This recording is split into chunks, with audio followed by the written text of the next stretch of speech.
Bismillahirrahmanirrahim. Assalamualaikum warahmatullahi wabarakatuh. Saya akan mengambil satu tema atau satu topik di sini, yaitu sumber daya alam.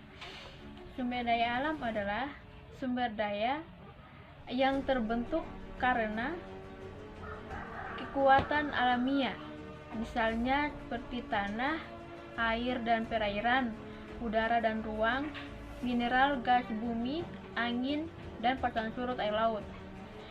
Nah, sementara menurut Nasyid Sumat Madja, sumber daya alam itu dikelompokkan menjadi 3 bagian. Yang pertama itu sumber daya alam yang tidak dapat diperbaharui, terus yang kedua sumber daya alam yang dapat diperbaharui, dan yang ketiga adalah sumber daya alam yang tidak akan pernah habis. Nah, kita bahas satu persatu, yaitu sumber daya alam yang tidak dapat diperbaharui. Sumber daya alam yang tidak dapat diperbaharui ini artinya sumber daya alam yang tidak dapat dipulihkan kembali atau digunakan kembali. Dan kalaupun misalnya digunakan atau dipulihkan kembali, dia ini membutuhkan biaya yang pemulihannya itu lebih besar daripada hasil pemulihannya. Artinya dia ini membutuhkan biaya pemulihannya itu sangat besar dibandingkan dengan hasil untuk pemulihannya nanti.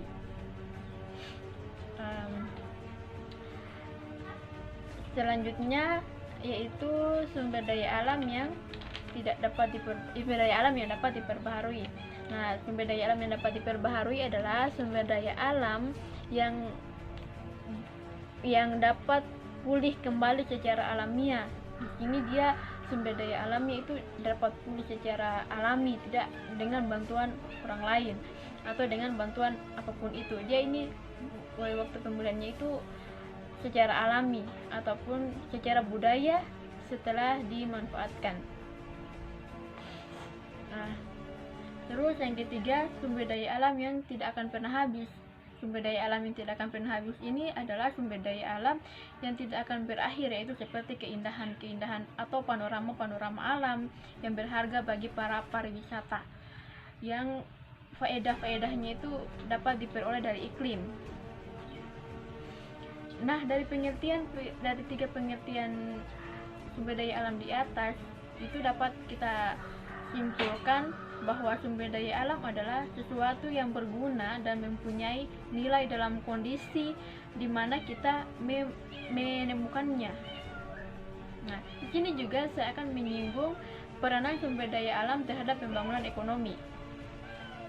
Nah, sumber daya alam yang dimiliki oleh suatu negara merupakan anugerah terbesar yang perlu disyukuri. Kenapa saya katakan begitu? Sebab tidak semua negara memiliki kekayaan sumber daya alam yang dapat melimpah dan lengkap. Seperti misalnya yang ada di Indonesia saat ini, banyak sumber daya alam yang kemudian kita manfaatkan untuk menghasilkan ekonomi Indonesia. Beda dengan negara-negara luar yang mungkin mereka tidak mempunyai hal yang seperti Indonesia punya saat ini. Nah, terus sumber daya alam seperti hutan dengan segala isinya, terus hasil pertambangan dengan segala hasil pertambangan sudah sewajarnya digunakan untuk kepentingan dan kemakmuran masyarakatnya. Nah, dalam konsep pembangunan yang berkelanjutan, sumber daya alam yang memiliki nilai ekonomis tinggi hendaknya tidak dieksploitasi, sebab keberadaannya perlu dipikirkan untuk generasi yang akan datang. Artinya sumber daya alam yang tinggi, ekonomisnya tinggi, tidak mesti kita harus eksploitasi semua. Karena kenapa? Kita itu harus memikirkan untuk generasi selanjutnya. Artinya kita tidak memikirkan untuk kepentingan hari ini saja, tapi dengan kepentingan besok, karena kita hidup ini terus berjalan. Artinya bahwa tidak semua yang kita punya ini akan kita harus habiskan hari ini juga, tapi kita harus memikirkan dengan generasi-generasi kita yang akan melanjutkan kerjaan kita hari ini.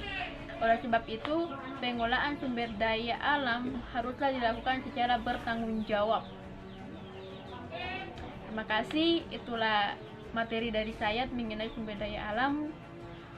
Semoga dipahami dan dimengerti. Saya akhiri dengan ucapan wabillahi taufiq wal hidayah. Assalamualaikum warahmatullahi wabarakatuh.